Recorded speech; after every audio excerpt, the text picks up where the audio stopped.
Romeos. Hey, Good to see you guys. shorts and sandals. Hey, life is good.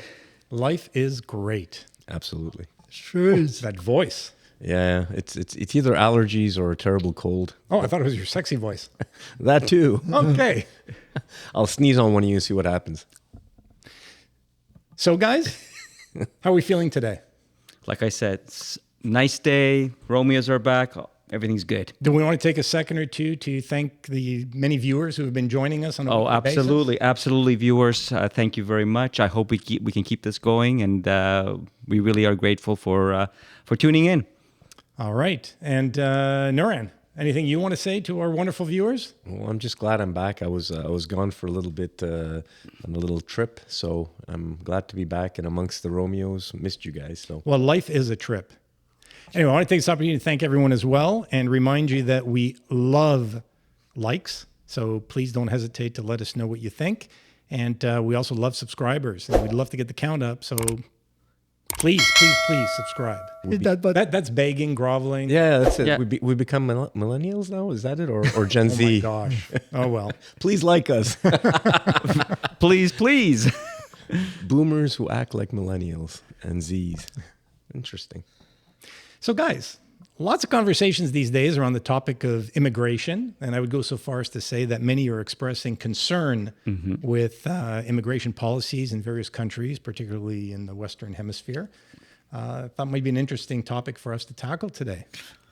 Yes? Very Very good subject. I think everyone has an opinion on it. Sure. Either it's based on feelings, facts, who knows? But let's get it all out there and see what happens. So let's get your feelings and facts out. Why don't you get us started? Okay. Well, for me, I'm all for immigration. We need it just because of our birth rate and the declining birth rate of Western civilizations.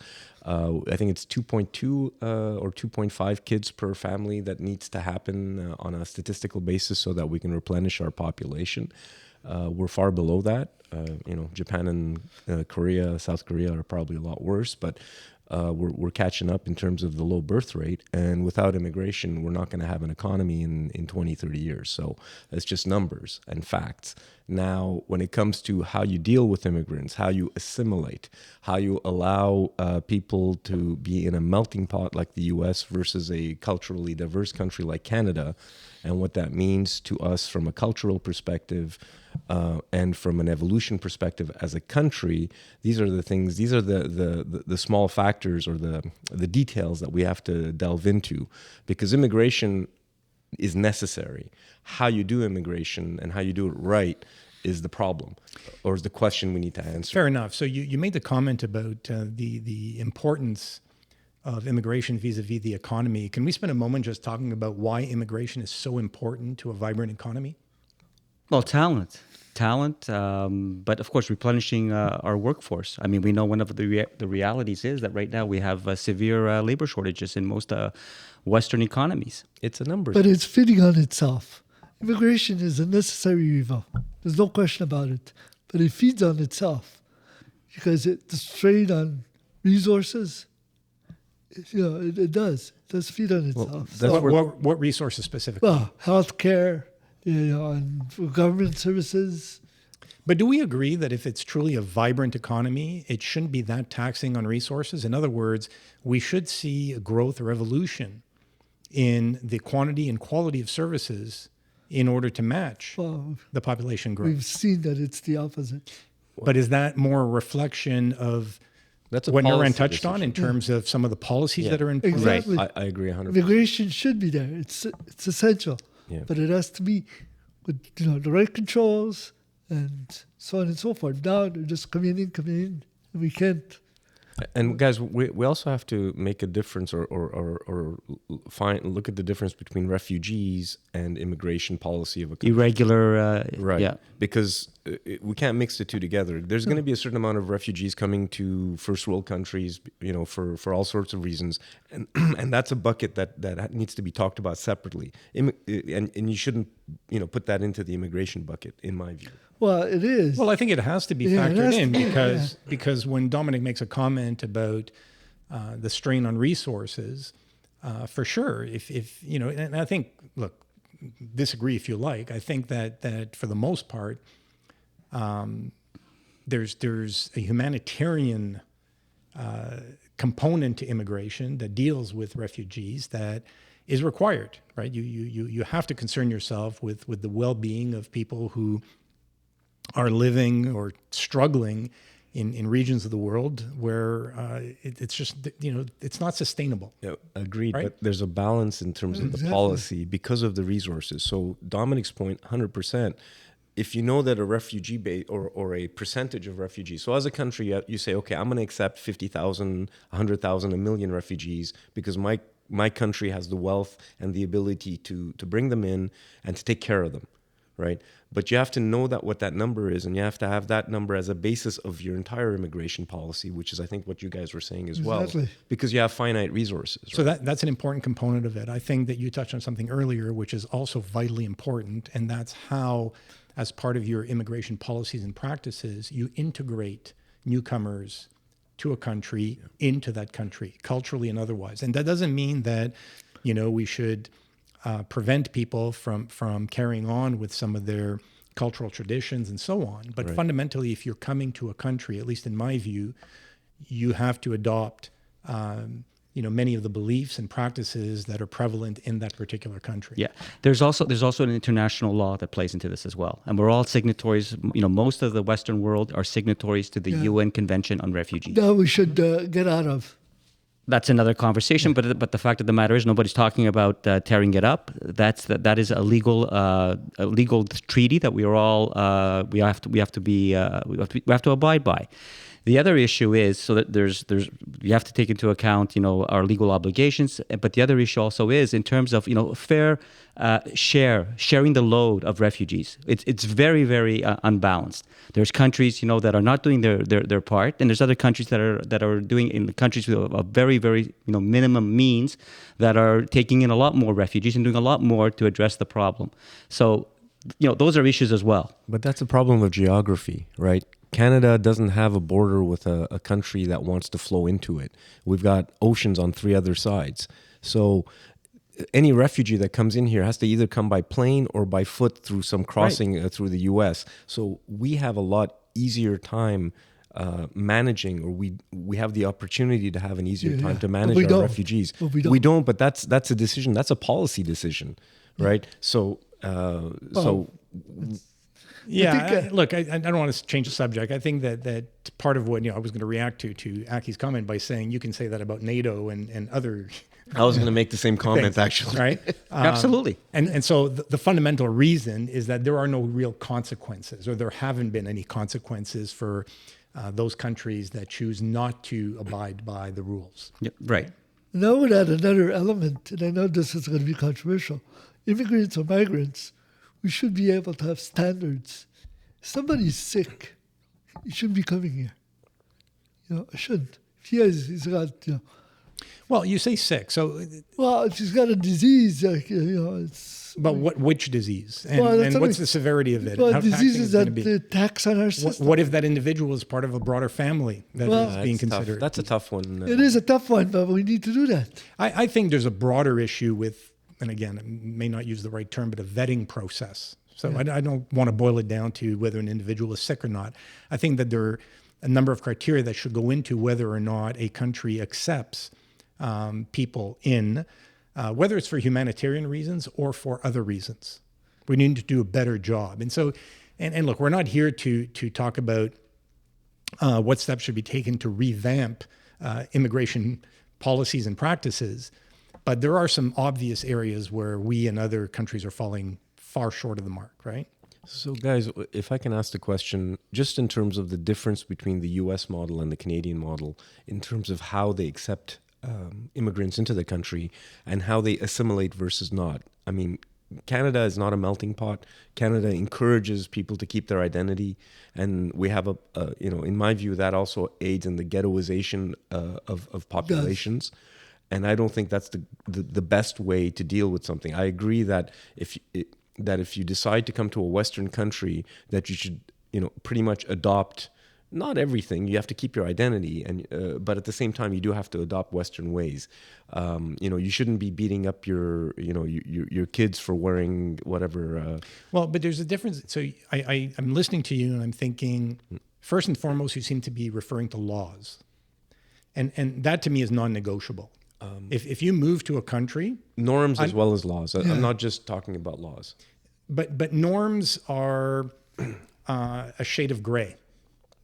Agreed. Whereas laws are black and white. So laws, they have no choice. No, they should not have a choice. Well, they don't. You follow the law or you get arrested. So but we have flexible. Right. If you look at the Canadian system, and American policy planners always look at the Canadian system. The regular immigration system that we have with our point system is cutting edge. It's a very effective system that's very respected. And it's a model for most countries. I think it has been historically. Views are changing. Right. I mean, you're right. changing. I mean, it doesn't mean you have to manage it properly and you have to stay on top of it. But the framework that we've given ourselves is a very strong framework. So good on us. Now, on the other side, on the refugee side, that's a whole other conversation. And again, it's about, we have a responsibility. We have to be conscious of all the atrocities that are being committed in the world. And being a G7 country, we have responsibilities. G7 countries do have a responsibility to be able to provide some support to these, war-ravaged populations. So, are you suggesting we should empty out Africa? What? Africa? Why single out Africa? Well, that's... What about the Middle East? What about Ukraine? Well, Africa is where there are a lot of these... What about Haiti? What about the Caribbean? Yeah. All of those. And how do you jump from being again respecting international norms to emptying out and flooding your country? I don't understand that. Everybody in Africa wants to leave.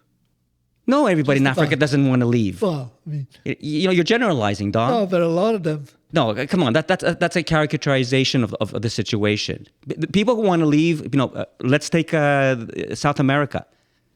In some nations, they're completely dysfunctional. They're absolutely, crime-ridden places. People, want to be able to save their families and save their children. They don't have the means, okay, so they try to go, as we know, into the United States. So we have to empty out all those countries. No, but put yourself. These are human beings. Can you understand that? But okay, but do humans have the right to want something better for their families and to leave violence and save themselves from violence and from that's a destruction? no-brainer. That's at the heart of it. No, but that's an easy question to answer. yeah, exactly. I think that countries also have to look at their capacity Totally. to accept and integrate large numbers of people into their existing population, right? And I think that's the bigger issue in what Nuran seemed to have been touching on earlier. But with capacity, what I'm saying is with capacity, you also have to have the mercy factor. I'm sorry, that's also part of But this you just mentioned the point system. For immigrants, regular immigrants. Okay. So on the refugee side, there's a certain, again, we talked about how much your society can actually take in without rupturing your society when it comes to the services that you need to offer. Because by definition, refugees need services. You can't just bring them in here. And depending on the country, the province, the state, they're going to need individualized services. So it goes back to my point about doing this in a more rational way, which is spreading the burden. So for example, if you look at Canada, or if you look at the United States, you look at the southern states, Texas, California, Arizona. You look at those are the places that are most affected by this wave of irregular people. And if you look at Canada, you look at Ontario and Quebec are the ones that, for some reason, have welcomed the highest proportion of this pool of people. That should be spread out. There should be some coordination to make sure that we don't put unnecessary burden on one or two jurisdictions. Yeah, but there's a way of doing it. There's a rational way of doing it. We have 3 provinces that have most of the population of this country. You're referring to Canada now. In Canada. Provinces, yeah, in Canada. So we've got, Quebec, Ontario, and British Columbia, and Alberta's okay, has a bit of it as well. Yeah. So those 3.5, if you will, where else are you going to put people? So Quebec and Ontario are the bulk. What's wrong with the prairies? What's wrong with Manitoba? It's Saskatchewan. Well, when you have 700,000 people in your entire province, how many people can you accept? Right. Well, we can, but these are conversations. We're not having these conversations. I don't see it anyway. I don't see this, this sitting down and working this out, in a logical way, in an intelligent way, to make sure that number one, we live up to our values as a civilized country, and number two, that it's done in a way where we have the capacity and we can manage the situation. I don't see, nobody's having that conversation. Yeah, there really doesn't seem to be a master plan.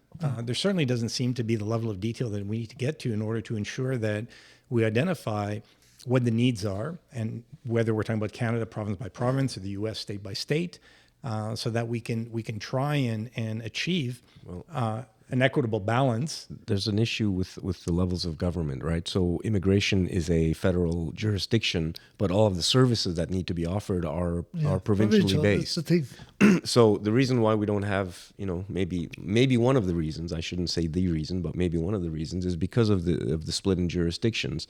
And you've got power plays happening with federal versus provincial politics.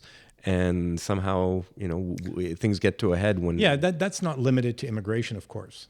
Correct. Right? But any area... reflects on the immigration. But any topic that we discuss where we introduce the term reform suggests that there has to be a number of people at the table negotiating based on not only what their historical roles and responsibilities have been, but with some idea of where we want to take things in the future. Yeah, you need a vision. You need a vision, and then you need to build a plan, and it should be a collaborative process.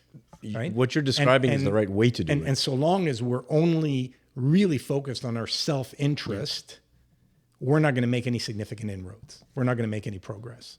We need to address the asylum issue. Right? But let's go back to more of the ideology or philosophy, because you touch on something which I find very interesting. You are contrasting two countries, the U.S. and Canada in this particular case, where you talk about one where it's more of a mosaic, right? And it struck me that over the years I've listened to countless Americans, regardless of which region of the U.S. they're from, first and foremost describe themselves as, I'm an American. Exactly. And then it could be ethnicity or state or whatever. Whereas in Canada, when you ask someone what they are, they generally answer with ethnicity first. Correct, exactly. Maybe provincially or otherwise. But that's just semantics. Is it? I present myself. It's identification, I find. I'm self-identity. I have no problem with the hyphen. I'm a Greek Canadian, but my country is Canada. No, then you're a Canadian Greek. Fine. No. You say fine, but it's fine. It's a reflex. Fine. It's fine. a reflex. So I don't like the American. I don't like the American. There's no. We all know this, and I'll take my example as well. So there are Greek Americans. There's nothing Greek about them. They don't speak the language. They don't. They don't know the traditions. They are Americans. They're just in Greek. It just happens to be. And what's wrong with that? They live in America. Nothing. If that works, that's fine for them. But what is wrong with what we have? That I can be. There's two of us here around this table who are foreign born. Three of us. No? Foreign born. I'm foreign born. I'm foreign born. We're the only two. These two guys are born here. Oh, jeez. There you go. You guys right? are Canadian? Right. And I don't consider myself Canadian. Sorry for not being Okay, so he doesn't. Okay, let's we can delve into that. But what? Right? I mean, we both of us, the families, we speak our maternal language. Yeah. We respect our maternal traditions and our faith and in our ethnicity to a point, right? But look. But we are, look, how we've been able to build our lives in this country. Look at the identity that we have. Yeah, but where's the contradiction? But if someone asks me who I am, I'm Canadian. Really? I'm Canadian too, absolutely. I don't say I'm Armenian. You just say doesn't matter. Canadian. That's fine, but I don't have a problem with that. I don't have, look, I don't care. Not me. Don't say, so, but in this, all I'm saying is that I think there's a value, for a progressive country, a society, to say that there's no contradiction between who you are, your ethnic origins, and your loyalty and your identity as a Canadian or as an American. Aki, how many generations do you think that lasts? I disagree. I think. What do you mean? If we look at our. No, because you're giving the example of, you're using yourself as an example. Your kids are first generation Canadians. Correct. Because you're an immigrant. Correct. I'm first generation Canadian because my parents are immigrants. I wouldn't call you. No, I would. First generation Canadian means meaning you're I'm born here. I'm Correct. Born here, right. Nuran's kids are first generation Canadians. Right.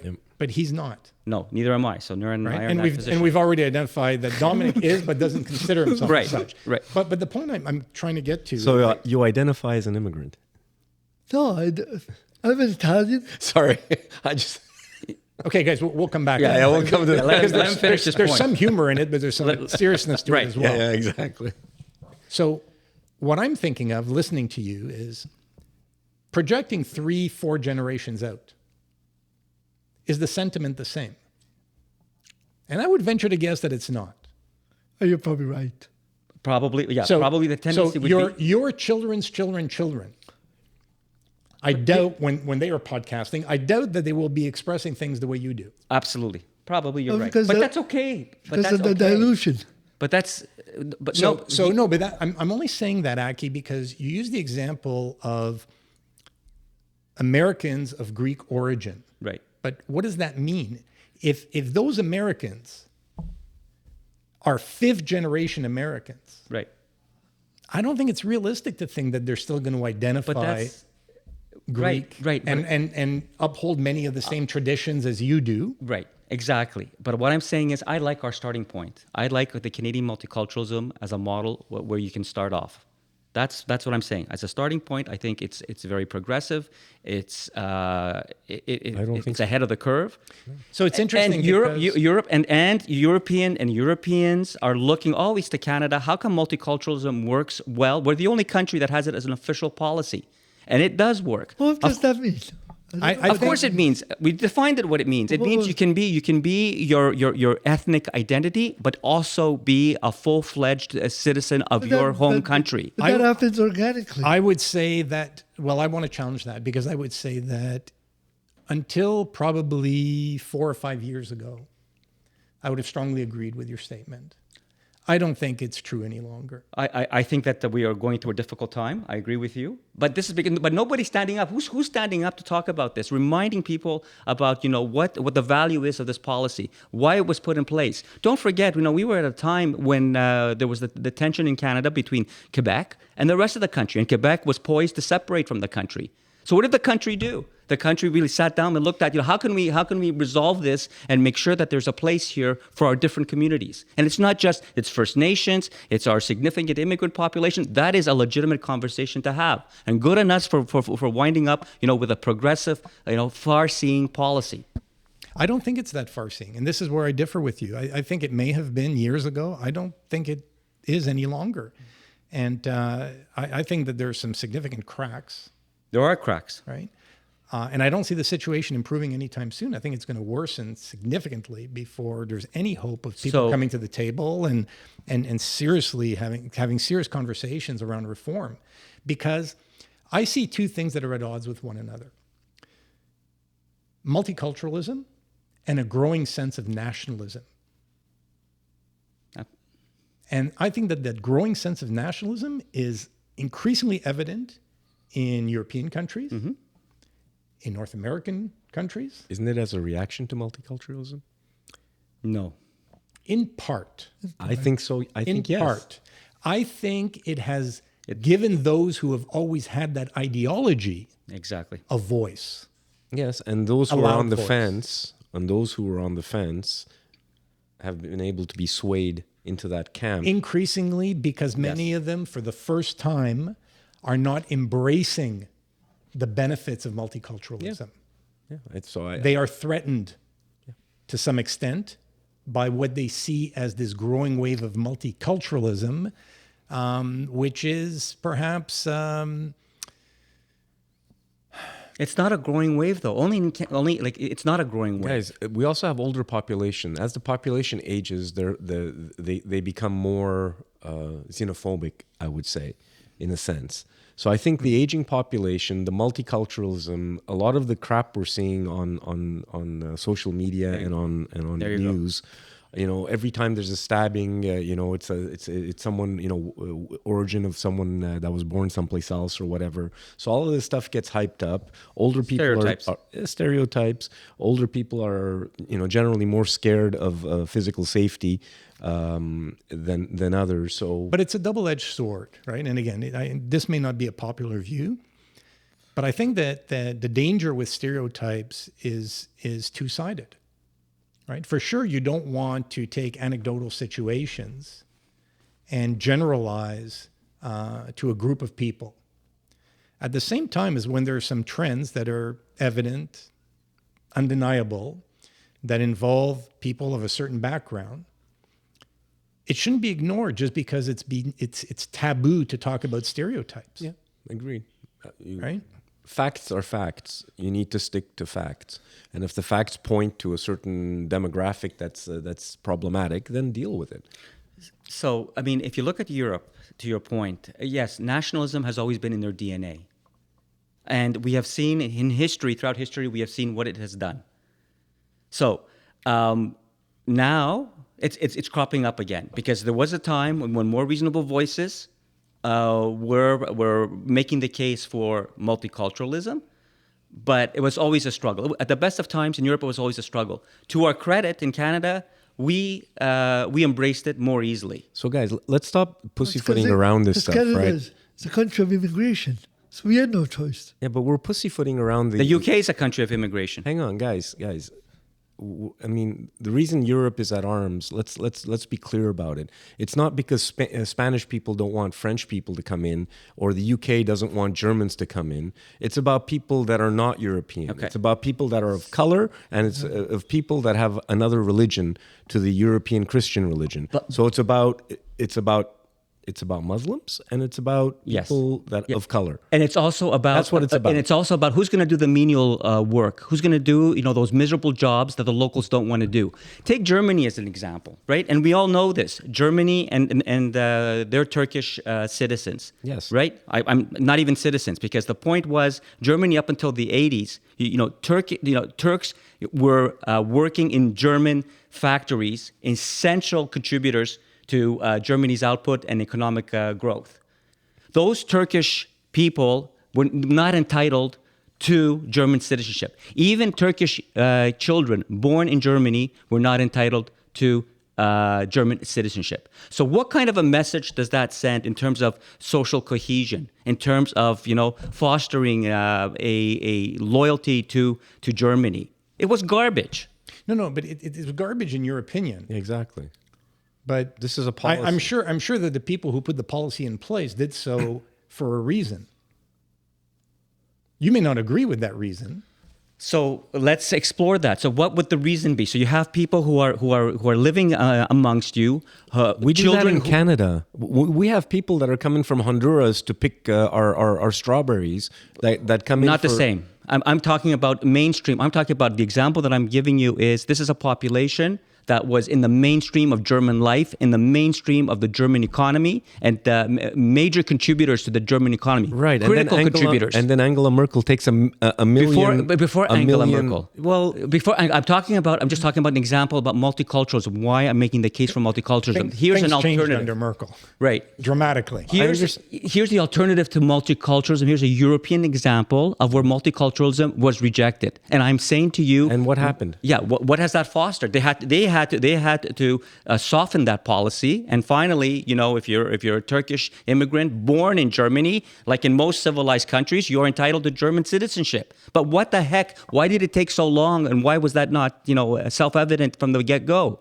Okay. Why would people who why are you going back 20, 30 years and giving shit to someone in a different time? Because that doesn't work. But if you take away, if you want to basically drop multiculturalism, what are the other options you're looking at? I'm just giving you examples of the type of practices that are not very productive. In the 1960s, every guy was a pig, and they would have been Me Too'd and canceled in a second. If you go back far enough, the norms at that time were the norms at that time. Don't use the norms of today and give Germany shit for what they did in the 1980s. Okay, but the 70s. You have ghettos. Maybe in Germany less so. In France, you have ghettos. Yes. In the UK, you have ghettos. Yes. In Canada, we don't have ghettos. We don't? No, we don't have ghettos. We don't have youth. I don't know anybody. And from all of you guys, I'm the one who's worked most, in the community with young populations. And there's nobody that that's ghettoized, that feels that they are first and foremost their ethnic identity and have nothing to do with Canada. They are people who want to take their place in the country, who want to have a good job, who want to do well, who want to contribute, build families. Those are the stories. Aki, over time, do you think that there's potential for that to change? If you're not careful, of course you have to continue to work on it. Okay. So Okay. so then I think You we're have all- to make sure that people have a place. We're all saying the already same seeing signs of it. We're seeing signs of it in certain communities. Over Gaza, over the Middle East conflict. Of course, you're seeing it. So I'm saying the right. potential exists. So if we use example of European countries that have existed much longer than we have, and are much easier to get into as a refugee than Canada. Yes. right? Yeah. It's pretty easy. We're not comparing apples to apples. No, I know, but again, there's practical solutions there that we are as a developed world, we should be working as we work in concert around our economies. Let's change the conversation. So you've convinced me there are potential solutions. Why have we not made significant progress in this area? We have made significant progress, but right now, look, it's not. So sorry, we've made significant progress. So would you say today that the situation in Western civilization is better, same, or worse than it was It's 5 to 10 deteriorating. years ago? It's deteriorating. Okay, so then we're not in a better place. Okay, we're not making progress. I think in Canada we are. But, Let's not isolate Canada. correct. Let's Correct. In some places we are. Let me put it that way. In some places, it's more successful than in other places. And the big reason for that is because we are regressing. Because we have a far extreme right again, like we see it throughout our So history. nationalism. Extreme nationalism is on the rise. Okay. That's what we are dealing with. That's why. Okay, why is extreme nationalism on the rise? Because of resentment. Resentment towards what? Because of resentment that somehow people are being mistreated. Like this idea that immigrants have weakened our society. Yeah. This idea that the immigrants have made our society poorer. Yes. Which is all against all the data, all the analysis. This does not hold water. Okay. But this is what's popular. But this is we play on people's emotions, and you add social media and the forum that all the whack jobs have, Yeah, I agree with and you. you feed this. And we've seen this before because this is a part of the human condition. It's always there. Right. Us versus them. This is my stuff. I don't want to give any of my stuff to anyone else. Right, I and don't want to crime share. and the anecdote, the anecdotal experience with crime. There's a basis for fact under a lot of stuff. It may not be perfectly correlated, but every time something happens with an immigrant or with someone who's recently come to the country, it gets brought to the forefront. Oh, look, here's another example of how multiculturalism doesn't work, and people jump on it and social media and all that. I get it, but there is a seed there, and they've taken that seed and they've grown it into an oak tree, for example. And this is where we're at. Well, let's But that's true of all conspiracy theories. It's not a conspiracy. No, but I'm saying that this idea that I take a grain of truth and surround it with complete and utter bullshit, right? And say it's rooted in fact. Yeah. It's the basis for all conspiracy That's the theories. narrative that comes out of Because people that want to push that. Because it's the way you go about. It's the most effective way to manipulate people. Exactly. Exactly. Yeah. And that's what we're having. Okay. Sorry, Go ahead. Dominic, you're being awfully silent But on a it's topic good. where I thought you'd be very vocal. Well, to me, the problem is the asylum seekers. Years ago, it was one or two every once in a while. Now it's thousands every day. That's why the problem is. Immigration, we can control it. We know how many we need, how many we want. It's migrants, thousands every day. We don't know who they are, what their intentions are, but they come here illegally. First thing they do is they commit a crime. So where do you get that? What it's- proportion? Why are you telling me that there's a higher level of criminal activity among migrants than the regular population or any other population I would example? think so. I would Okay, hold on, On what basis? guys. Let's take some of the emotion out of it. I want to ask you a question. Actually. Yeah. Do you think there's a higher incidence of crime among poor people than well-to-do people? Okay. Touche. I'll concede that. Yes or I'll no? concede that. I'll concede that. Yeah. I'll Okay. concede that. Is it true that many migrants find themselves in a situation of poverty? Well, this is exactly what you're saying. The whole point is to be able to ensure that people have a path out of poverty. But that's a 100%. resources I'm only question. asking a few questions Right. because Right. you're reacting very strongly Right. emotionally to a comment Dominic Right. made. And I understand that you don't want to hear about the equivalency migrant. To me, the issue is one of if we don't do a better job Right. dealing with what is a growing poverty issue, Exactly. That's the question. then crime rates are going to rise. Regardless of ethnic race and status. Regardless. However, I agree. However, to Dominic's point, if we don't get our arms wrapped around the migrant issue, then it is going to contribute. We all agree. Okay. We all agree that we have to be able to manage this properly. This is what I'm saying. There's solutions that have not been explored, not put into practice. Sharing the burden is one clear example, whether it's between countries or within countries, between jurisdictions. Okay, we're talking about, and there is this hysteria around this. Right. So you would think, in the last 2 months. Well, sorry to interrupt, but I don't think you've reached hysteria yet. You seem very emotional. I'm talking about. He's not hysterical. The anti-migrant. Almost there. Almost. The anti-migrant hysteria is what I'm referring to, and I understand that, and we have to have control over our borders, and we all agree on that. But in practice, is it Armageddon? I mean, if I look at the United States, if I look at, again, those states that are on the front lines of the migrant crisis on the southern border, California, Texas, Arizona, New Mexico, Louisiana, you name it, right? Can somebody please make the case that those states are crumbling because they're overwhelmed by these illegal criminal immigrants that are destroying their society and their economy? They're putting them in buses and sending them to Chicago. Can you please repeat my question? Can you give me examples of their economies are crumbling, their societies are crumbling? They're not crumbling. There's nothing. It's a socioeconomic problem that has to be addressed. But the way the far right, and I'm taking issue, the way it's presented, that it's Armageddon, it's the end of our country, that is pure bullshit. I don't know about that. So where do you stand on this topic?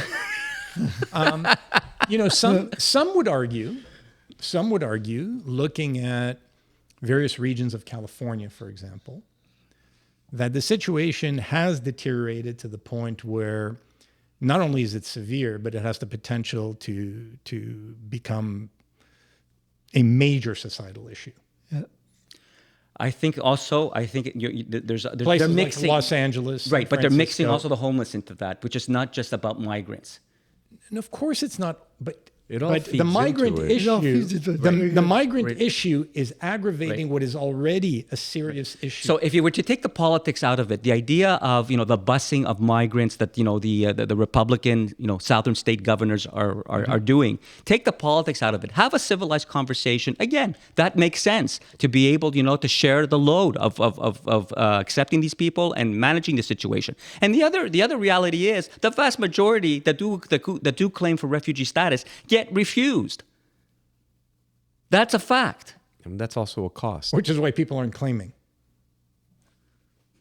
Correct. But I mean, we're not. We're a civilized democratic society. I hope we're a society of laws. So there's certain ways that you have to approach this. So to Dominic's point, if you have X number of countries in the world with X billion people who want to have a better life, and there's a smaller number of countries, Y number of countries that have the wealth that these people want to partake in, so North America, Europe, etc. Asia.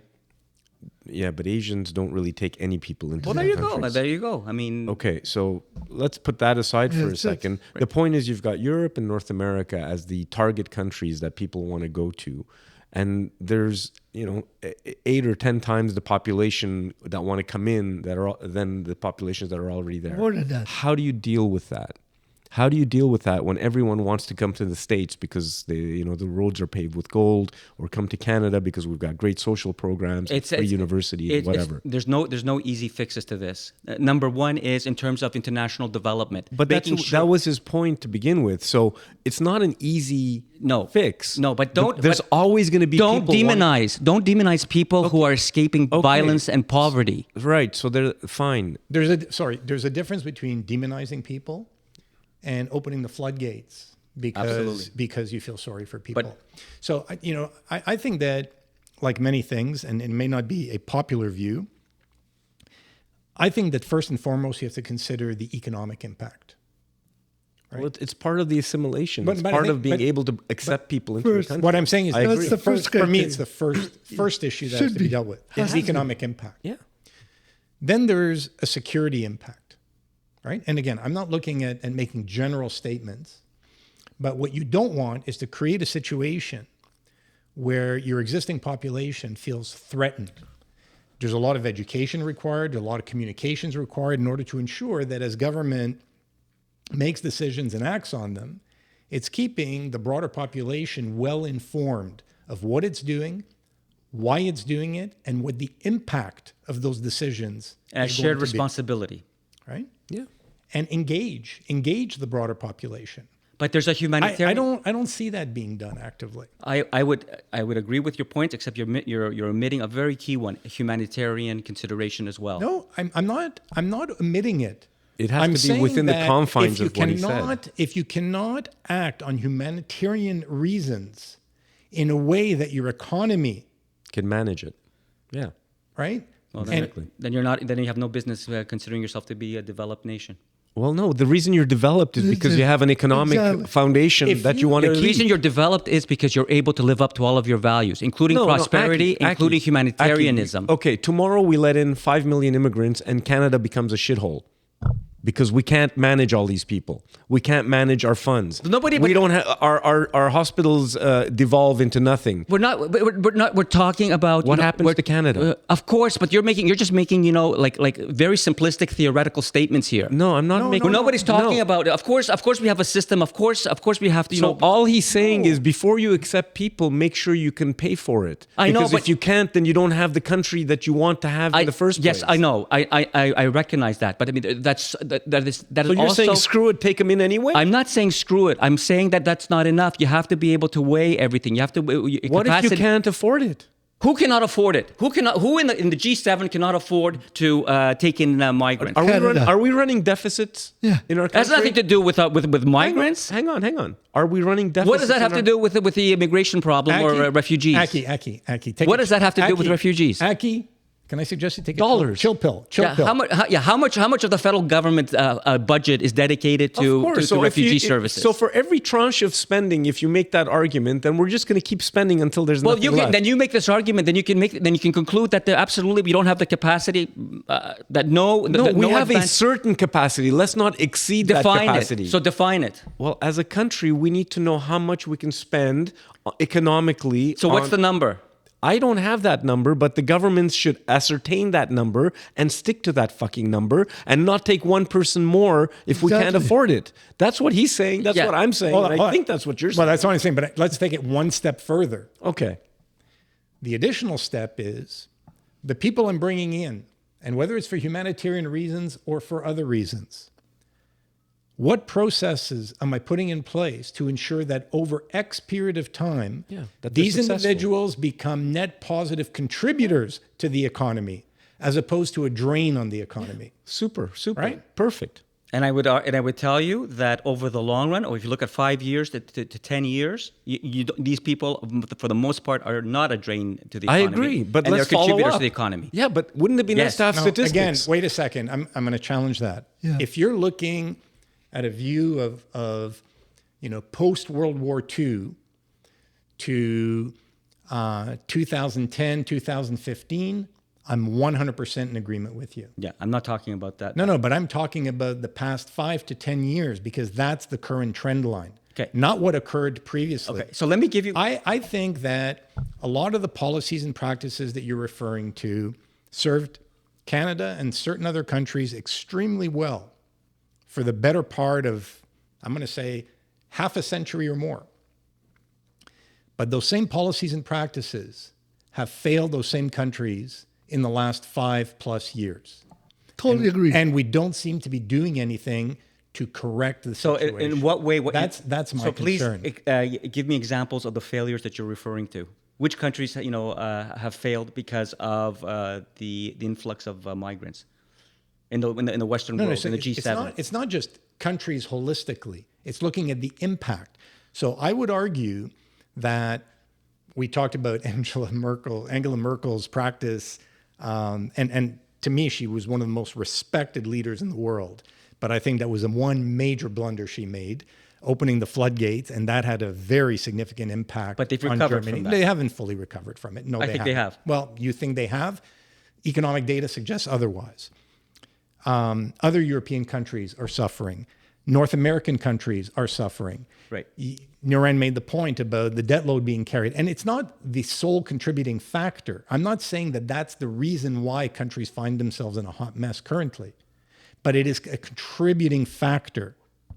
And I don't see any reforms. I don't see any changes to policies and practices that give me confidence that over the course of the next 10, 15, 20 years, the situation is going to improve. My current expectation is that the situation is going to severely deteriorate, right? Yeah, but there is no civil discourse. I mean, in the U.S., as an example, the right and left can't agree on anything. Right. Right? If I say black, you say white. Yeah. And vice versa. Yeah. So there doesn't seem to be a will, and it has to start with a will, with a desire. Exactly. And then you got to get the right people to the table in order to Exactly. tackle these issues. Exactly. So it's very evident to us when we look at the situation in the U.S. I would argue it's also true in Canada. There are major issues. There are Major issues. I am not. And certain provinces, one example would be Quebec, are putting into law, ideals that are not very welcoming to immigrants. Absolutely. Well, Quebec still took 52% of immigrants and migrants. We only represent 28%. Yeah, and that's an issue that has to be addressed. Nobody's. But And those Yeah, are and those. I'm not only referring to migrants. Yeah, I'm referring to immigrants. Yeah, both. Much more broadly speaking. I agree. But So guys, how do we fix this? wow. but the way to When you say we, are you referring to Us, the Romeos? the Romeos, or are you yeah. Right. referring Well, to it's- society at listen, large? Well, we Pat- we know that all the world's leaders are listening to us. So I had the solution. It's those standards. You start with economic, assessment. so economic capacity. Okay. Capacity, and then you take it from there. But to me, migrants is the first issue you got to handle because they're taxing our system. So economic, security, safety, security. Yeah. Humanitarian. You have to look at the education system, Yeah. right? So when you're integrating people into your society, Yep. I want to make sure that people become net positive contributors, right? Economically and otherwise to society. and they have. So that starts with education. For people who are coming here with young kids, our parents were examples of people who either came here and brought us into this world, or brought us into this world and then brought us here, right? Exactly. So these are just examples of how we have benefited, and I think others could as well. But I don't see a system in place today that is able to deal with the situation the way it did in the 1950s, in the 1960s, in the 1970s, perhaps even in the 1980s. And since then, I think we've been on a slippery slope. And in the last 5 to 10 years, we're seeing, the brunt of the impact of not having had more progressive Pat, practices in place. when my parents came, there was not any social nets like they have today. They didn't get money for kids, like the Trudeau money, so they had to work. Now they come over here right away, cash. It's a totally different. Well, look. Either you deal with it. How do you deal with this? They come here until they manage to establish themselves and get their feet on the ground. You want families to be living on the streets? Okay, but What But about the that's that the goes to the question. point. How do we Exactly. integrate them? So how do we integrate them? Number one, it's there's many layers to what you're raising. but that's the economic Right. question. One of the layers is we used to have more investments in social programs and in the safety net in the 60s and the 70s. So you had the resources, at the community level, the schools, the supports were there in order to help newcomers integrate. Those have been Are you in a sure lot of about ways that? slashed. You just said the opposite. There was nothing there. There was nothing there. Your schools. I went to the Protestant School Board of Greater Montreal. We were all immigrant kids. We had enough teachers. We weren't 100 kids to a classroom. Okay, well, that's not what you're saying. You're saying that there was. But that's a part of it. That's the 60s and the 70s. We had made investments in our social programs so that we could deliver on these missions. Medicare came in the early 60s. I'm not talking about just Medicare. I'm talking about in general on the ground, the kind of resources that we had as a society that we were able to support. So what has transpired since then? So what has that has those social services have shrunk for many reasons. Part of it is political. What is the primary reason?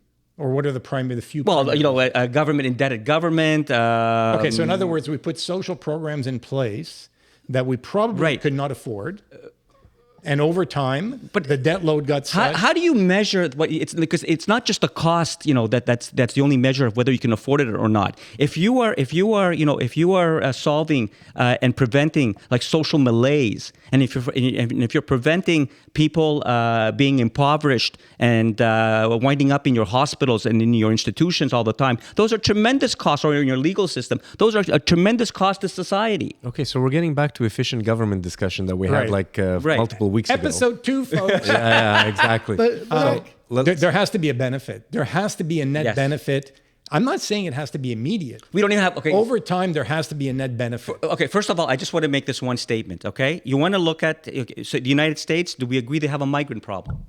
Of course they have. Okay, they have a migrant problem. That's a geography problem. Correct.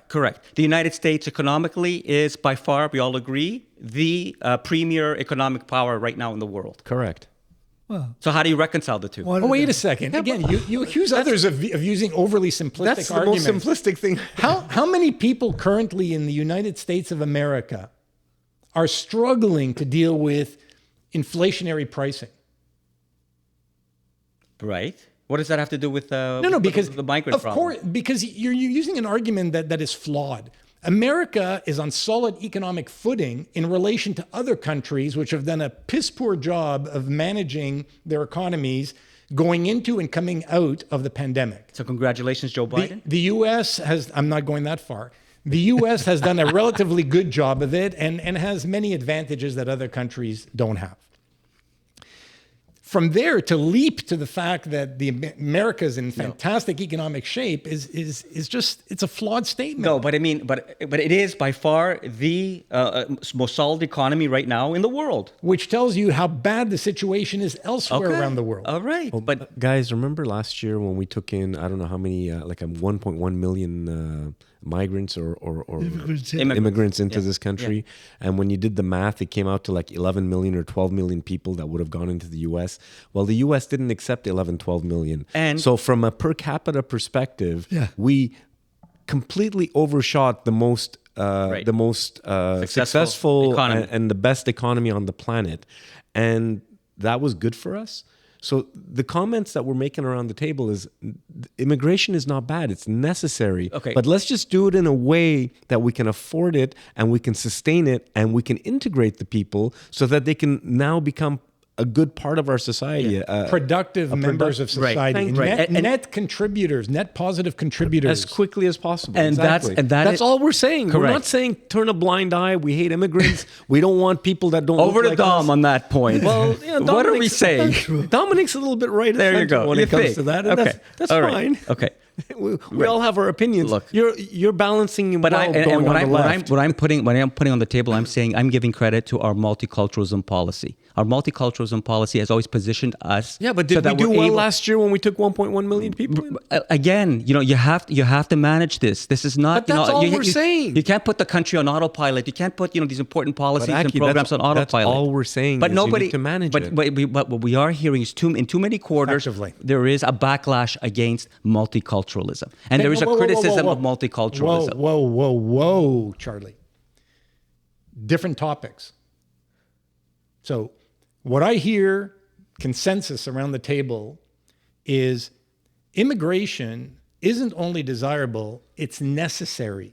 Correct. In order to build a sustainable, vibrant economy over the long term. 100%. However, it needs to be managed effectively and certainly far more effectively than it's been managed over the course of the past generation.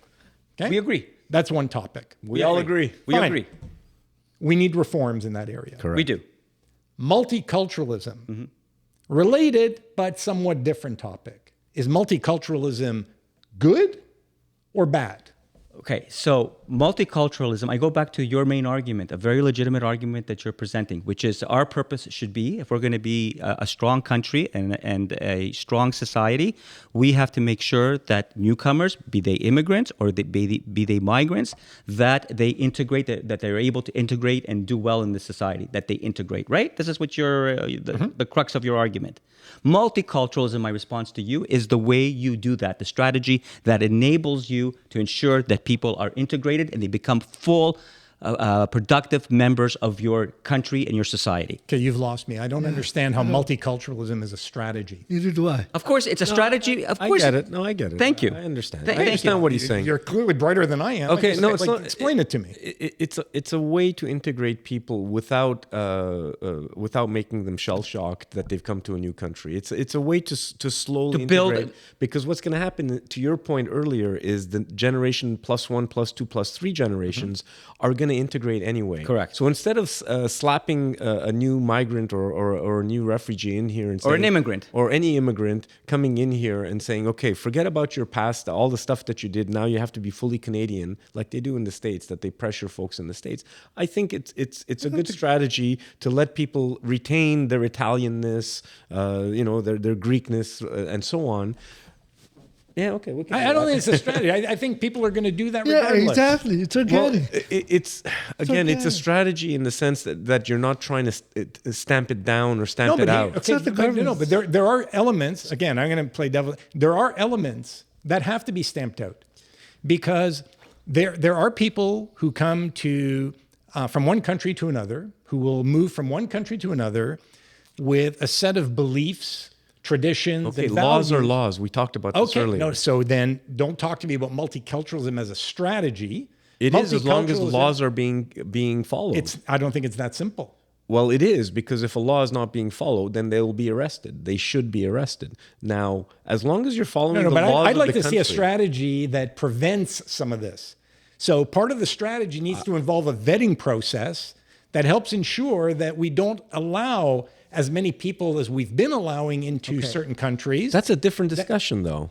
It's not. That's a filter. That's the filter of who you're going to let in based on whatever points or whatever.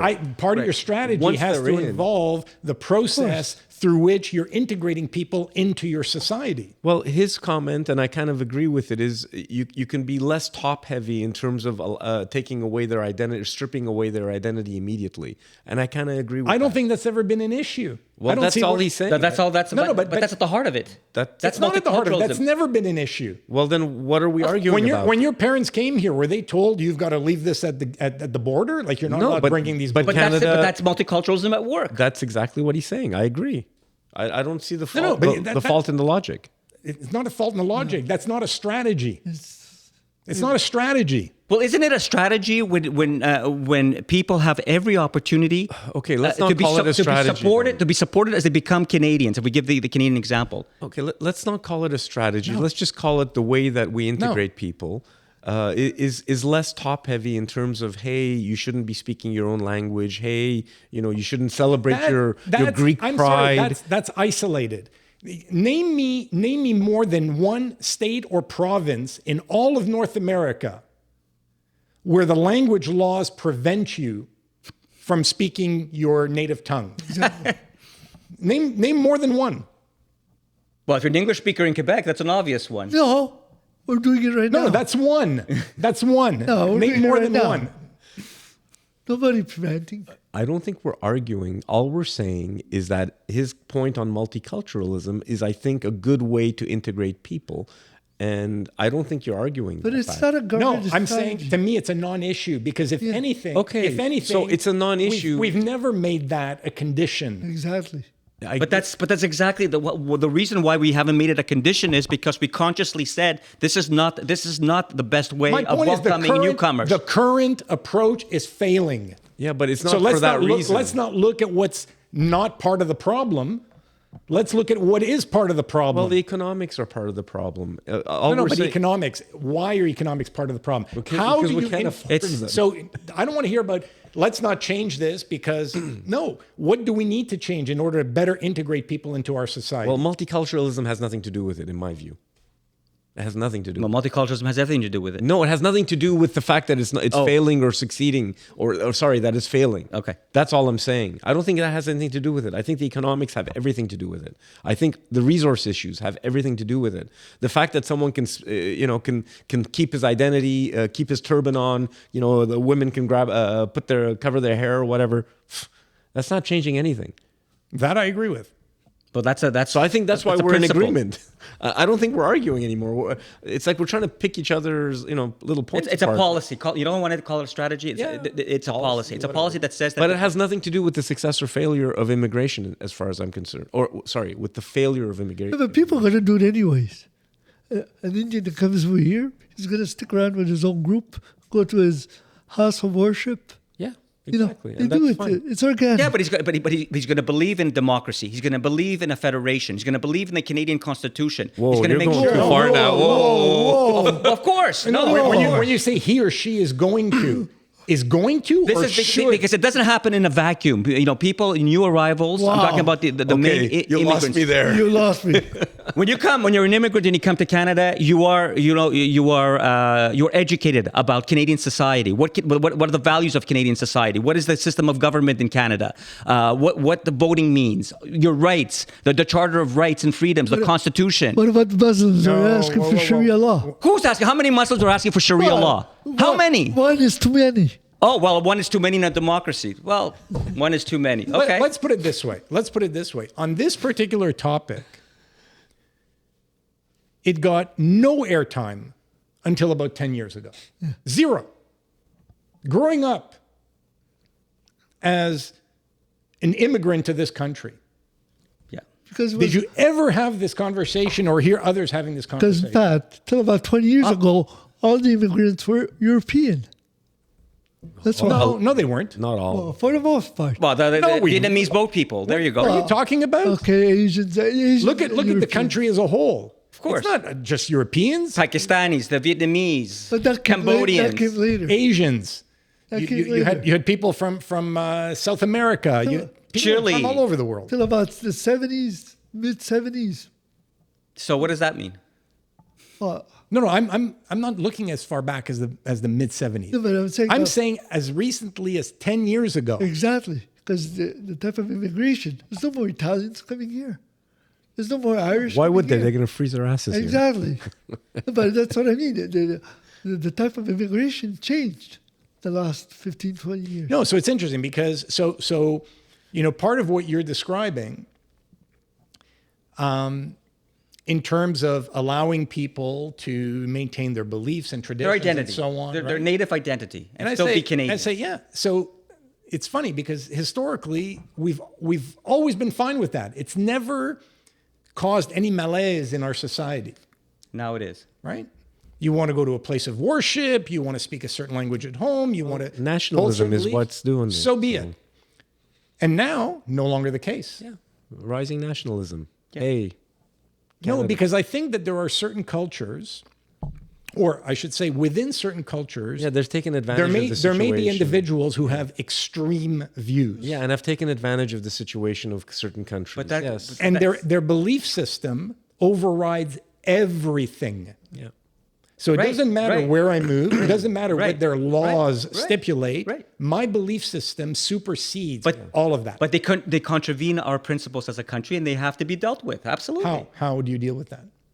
Through law enforcement. Deportation.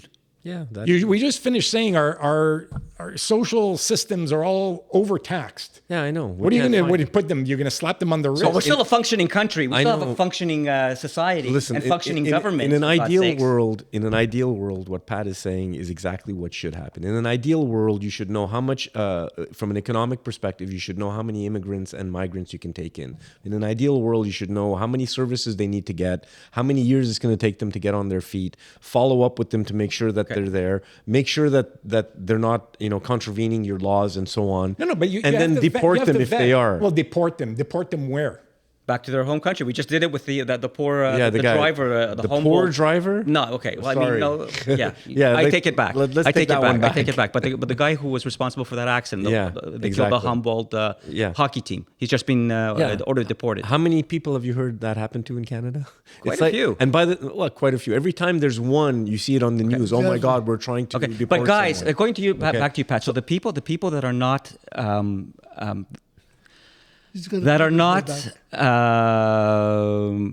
buying into Canada, and the people it's not just Canada. Okay, but how many? I don't want to focus on okay, Canada. or who are extremists, and who refuse to accept our way of life. How many? I mean, in proportion terms, how many of them would you say there are in our midst? Here's the issue I have. I don't know the number. What I do know is that while they represent a very small percentage of the overall population, they have a disproportionate impact on society. From a danger perspective. So they could be highly disruptive Absolutely. to society. Yeah. They can present security risks Absolutely. to society. And when you marry that to the external influences that are happening through cyber activity, it becomes largely problematic, right, even though they only represent a very small percentage, right, of the population. So what I'm saying is at the front end of our processes that deal with immigration and multiculturalism and integration into society, I think that we have the resources in terms of people and tools available in order to do a much better job of vetting prospective candidates, mm-hmm, and ensuring that we do a much better job than we have over the course of the last generation in keeping those people out of the country, as opposed to allowing them in and then having to deal with okay. Right. And I'm not looking to make generalizations. Right. Right. Because that's fraught with risk. But in any culture, there are extreme elements. Absolutely. Yep. Absolutely. And what I'm saying, prefer if we didn't have to deal with that as a society. And especially those Greeks. I did in Malacca. Look, that's a given. What you just described is a given. And again, I go back to multiculturalism because those communities, some of those examples that you cite, I also know that within those communities there's severe pushback against those extremists, and that is why. That is because people appreciate what we have here, what the principles of Canada are, and when you embarrass us as a community, and you become an extremist in our midst, you are undermining us and you're weakening us as a community, so stop it. Yep. So there's a bit of both. So guys, we're not going to solve it here tonight. That's not working very well, right? If we look at how recent tensions in the Middle East have translated into protests, at times violent. One-sided protests. In regions of the world where many people who are actively involved in these protests and demonstrations don't have a clue as to what it is they're protesting. Absolutely, but that's the downside and the risk in any democratic system. I understand. What I'm saying is today that's effectively done at a distance. When you have local elements, it compounds the problem tremendously. Yeah. It's a problem. External agitators. But this is where leadership comes in. This is where leadership comes in, and this is where people have to fulfill their responsibilities as citizens. Okay, so guys, I think at this point we've kind of gone exhausted the topic. So what's our final thought on this matter? Immigration is a necessary evil. I wouldn't look at it as an evil. No. I think immigration is necessary to build a sustainable, long-term, vibrant economy. Exactly. Okay. What's your point? Okay. Well-managed immigration and a humanitarian approach to the migrant issue, an international approach where people are cooperating and stop demonizing these people is the proper path forward. Okay. So we just finished arguing for whatever number of minutes with all sorts of different opinions, heated debates. And in the end, all four of us agree 100% that immigration is required. Yes. It's necessary. It's not an evil. Well, the reason I'm looking at him. Yeah, but the reason he's saying it's an evil is because it needs to be managed properly. Exactly. And if we managed it properly, it wouldn't be an evil. I think he would agree as well. So definitely. we're all saying the same goddamn thing. It's just our starting point. I do not accept that there's any evil element in immigration. If you do it wrong, then it's going to be taxing on But society. again, that's all we're saying. That's the idealist in you. Yeah, and Because clearly in society, you're a much better person than the rest. We've seen evidence to the contrary. Again. Okay, guys, Thank you. That was good. on that note, we're going to wrap it up. Thanks for joining us. All right, guys. Come back again next week. We'll see you then. View us, Okay. please. Have a good one, guys. Take care. Take guys. care.